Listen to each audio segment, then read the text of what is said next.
ভাইয়ের কপালে দিলাম ফোঁটা, জমের দুয়ারে পড়ল কাটা। যমুনা দেয় জমকে ফোঁটা, আমি দিই আমার ভাইকে ফোঁটা। যমুনার হাতে ফোঁটা খেয়ে জম হলো অমর, আমার হাতে ফোঁটা খেয়ে আমার ভাই হোক অমর। বন্ধুরা, এই মন্ত্র উচ্চারণের মাধ্যমেই আমরা প্রত্যেক বছর পবিত্র ভাইফোঁটা উৎসব পালন করে থাকি। আর এই বছরও আমরা অধীর আগ্রহে ভাইফোঁটার জন্য অপেক্ষা করে রয়েছি। বন্ধুরা, আজ এই ভিডিওর মাধ্যমে আপনাদের সামনে ব্যক্ত করব 2025 সালে 1432 বঙ্গাব্দে এই ভাইফোঁটার তিথি কবে এবং কখন পড়েছে, ভাইফোঁটা দেওয়ার নিয়ম কি এবং কেন এই ভাইফোঁটা দেওয়া হয়, এর পেছনে কোন পৌরাণিক ঘটনা রয়েছে। বন্ধুরা, একটি বিষয় মনে রাখবেন যে ভাইফোঁটা কিন্তু নির্দিষ্ট সময়ের মধ্যেই দিতে হয়, না হলে ভাইফোঁটা দেওয়া না দেওয়া সমান। আশা করি দর্শক বন্ধুরা এই ভিডিওটি আপনাকে সমৃদ্ধ করবে, তাই ভিডিওটি শেষ পর্যন্ত দেখুন এবং দেখার পর এই সংক্রান্ত কোনোরূপ কোনো প্রশ্ন বা মতামত থাকে নিজের কমেন্ট বক্সে অবশ্যই জানাবেন। নমস্কার দর্শক বন্ধুরা, অমৃত কথা এই চ্যানেলে জানায় আপনাদের সুস্বাগতম। ভারতীয় দর্শন, শাস্ত্র এবং বিভিন্ন দেবদেবীর পূজা অর্চনা পদ্ধতি এই চ্যানেলের মূল আলোচনার বিষয়বস্তু। চলুন বন্ধুরা, এবার বিস্তারিত আলোচনাতে প্রবেশ করি। বন্ধুরা, পরিবারে ভাই এবং বোনের সম্পর্ক মজবুত করতে এবং ভাইয়ের দীর্ঘ জীবন কামনার উদ্দেশ্যে ভাইফোঁটা পালন করা হয়ে থাকে। মূলত যমদেবের উদ্দেশ্যে এই দিন অর্ঘ্য নিবেদনের মাধ্যমে এই ভাইফোঁটা পালন করা হয়ে থাকে। শাস্ত্র অনুসারে এই দিনই মৃত্যুর দেবতা যমদেবকে ভাইফোঁটা দিয়েছিলেন তার বোন যমুনা। মূলত ভাইয়ের মঙ্গল কামনা এবং নিজের আত্মরক্ষার্থে এই ভাইফোঁটা নিবেদন করেছিলেন যমুনা। এর পেছনে একটি স্বতন্ত্র কাহিনীও রয়েছে। অন্যদিকে এই ভাইফোঁটা বিধি চালু হওয়ার পেছনে আরও একটি গুরুত্বপূর্ণ কারণ হলো ভগবান শ্রীকৃষ্ণ এই দিন নরকাসুর নামে এক দৈত্যকে বধ করার পর তার বোন সুভদ্রার কাছে আসেন। তখন সুভদ্রা তার কপালে ফোঁটা দিয়ে তাকে মিষ্টি খেতে দেন। সেই থেকে ভাইফোঁটা উৎসবের প্রচলন হয়। প্রত্যেক বছর কার্তিক মাসের শুক্লপক্ষের দ্বিতীয়া তিথিতে কালী পূজার পরে এই ভাইফোঁটা উৎসব অনুষ্ঠিত হয়। ভারতবর্ষের বিভিন্ন জায়গায় এই ভাইফোঁটাকে বলা হয়ে থাকে ভাতৃদ্বিতীয়া, ভাইদুজ অথবা ভাইটিকা। পৃথিবীর সমস্ত স্থানে এই উৎসবটি একটি পবিত্রতার উৎসব হিসেবে গণ্য করা হয়ে থাকে। আর এই পবিত্রতা হলো ভাই ও বোনের সম্পর্কের মধ্যে পবিত্রতার বন্ধন। বন্ধুরা, এই বছর 1432 বঙ্গাব্দ 2025 সালে এই ভাতৃদ্বিতীয়া তিথি পড়েছে আগামী 5ই কার্তিক 23শে অক্টোবর বৃহস্পতিবার দিন। ভাইফোঁটার যে প্রতিপদ, সেই প্রতিপদ তিথি শুরু হচ্ছে আজ মঙ্গলবার দুপুর 4:26 থেকে, যা থাকছে আগামীকাল বুধবার রাত্রি 6:16 পর্যন্ত।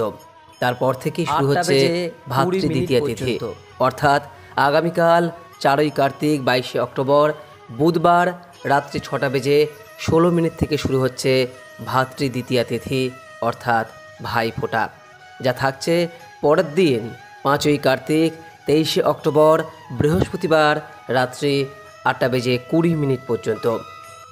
যেহেতু ভাইফোঁটার উদয়া তিথি বৃহস্পতিবার দিন পড়েছে, সেই কারণে এই বছর 1432 বঙ্গাব্দ 2025 সালে ভাইফোঁটা বৃহস্পতিবার দিন সম্পন্ন হবে। এই বছর ভাইফোঁটার অমৃত যুগের সময় পড়েছে, অর্থাৎ ভাইফোঁটা দেওয়ার সবথেকে শুভ সময় পড়েছে আগামী 5ই কার্তিক 23শে অক্টোবর বৃহস্পতিবার দুপুর 1:13 থেকে বিকেল 3:28 পর্যন্ত। ভাইফোঁটা মূলত দিনের দ্বিতীয় ভাগে অর্থাৎ অপরাহ্নের সময়কে সবথেকে শুভ হিসেবে গণ্য করা হয়। তাই যদি এই বছর ভাইফোঁটা দিতে চান তাহলে দুপুর 1:13 পর দেবেন।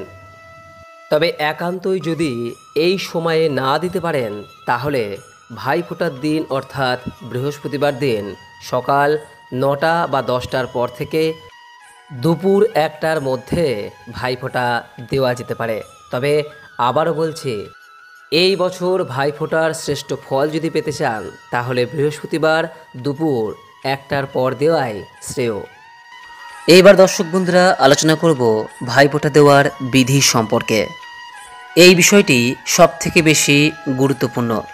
ভাইফোঁটা যেহেতু বোন এবং ভাইয়ের মধ্যে পবিত্রতার বন্ধন, তাই এক্ষেত্রে উভয়কেই এই বিধি মেনে চলা প্রয়োজন। প্রাতঃকালে ঘুম থেকে ওঠার পর যে বিষয়টি প্রথমেই সংগ্রহ করা প্রয়োজন তা হলো ভোরের শিশির এবং দূর্বা। এর সঙ্গে প্রয়োজন চন্দন এবং মিষ্টি দই। এই সামগ্রীগুলি একটি কাঁসা অথবা পেতলের থালায় রাখবেন। সঙ্গে রাখবেন কিছুটা ধান, 1 ছড়া কলা, একটি পান, সুপারি এবং একটি খোসা ছাড়ানো নারকেল। ভাইফোঁটার এই বিধিটি যদি উপোস থেকে করতে পারেন সেক্ষেত্রে ভালো। যদি তা সম্ভব না হয় সেক্ষেত্রে ফলাহার, সাগু অথবা দুগ্ধ সেবনও করা যেতে পারে। এই দিন সকাল সকাল অবশ্যই স্নান পর্ব সেরে নেওয়া প্রয়োজন। এইবার আসবো দর্শক বন্ধুরা ভাইফোঁটা কিভাবে দিতে হয় সেই প্রসঙ্গে।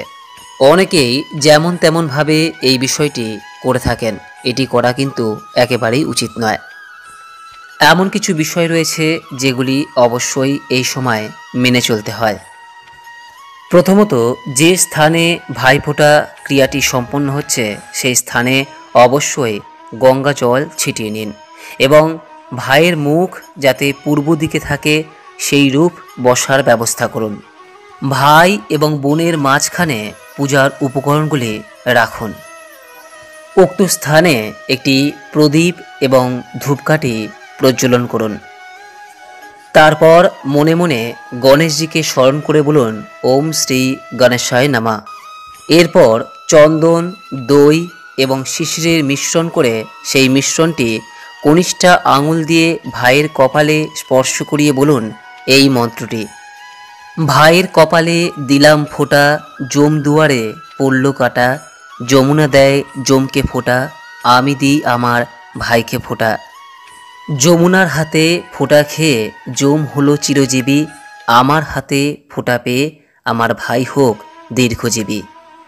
এই মন্ত্রটি 3 বার উচ্চারণ করে কনিষ্ঠা আঙুল দিয়ে 3 বার ফোঁটা দেবেন এবং ফোঁটা দেওয়ার সময় পাশ থেকে উলুধ্বনি ও শঙ্খধ্বনি প্রদান করবেন।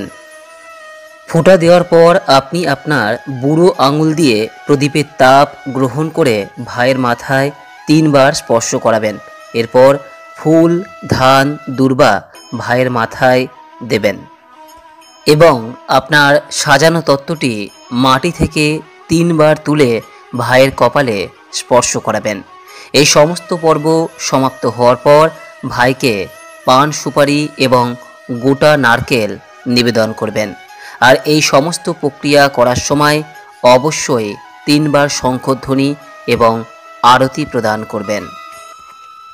এরপর ভাই এবং বোন পরস্পরকে মিষ্টি মুখ করাবে এবং ছোট বড় হিসেবে প্রণাম নেবেন অথবা জানাবেন। এবং সর্বশেষে যে বিষয়টি করতে হবে তা হলো ভাই বা বোন পরস্পরকে তাদের পছন্দ অনুযায়ী উপহার প্রদান করবে। ভাই যদি ভগিনীকে বস্ত্র প্রদান করে সেটি অত্যন্ত শুভ। এই দিন ভগিনী হস্তে ভোজন অর্থাৎ বোনের হাতে রান্না খাওয়া অবশ্যই কর্তব্য। তাই ভাইয়ের পছন্দ অনুযায়ী কোনো এক প্রকার রান্না করে অবশ্যই খাওয়াবেন। এই প্রসঙ্গে আরও একটি গুরুত্বপূর্ণ বিষয় জানিয়ে রাখি যে ভাই যদি বড় হয় অর্থাৎ দাদাকে যদি ফোঁটা দেন সেক্ষেত্রে হাতের অনামিকা আঙুল দিয়ে ফোঁটা দেবেন এবং উভয় ক্ষেত্রেই বাম হাত ব্যবহার করবেন, কারণ মেয়েদের ক্ষেত্রে বাম হাতকে শুভ বলে গণ্য করা হয়। আশা করি দর্শক বন্ধুরা এই ভিডিও থেকে সমৃদ্ধ হয়েছেন। কোনো প্রশ্ন বা মতামত থাকলে নিচের কমেন্ট বক্সে অবশ্যই জানাবেন। ভাইফোঁটার এই পবিত্র উৎসব সকলেই সুন্দরভাবে উদযাপন করুন এই কামনা রেখে আজকের ভিডিওটি এখানেই শেষ করলাম। নমস্কার, ধন্যবাদ। ঈশ্বর আপনার মঙ্গল করুক।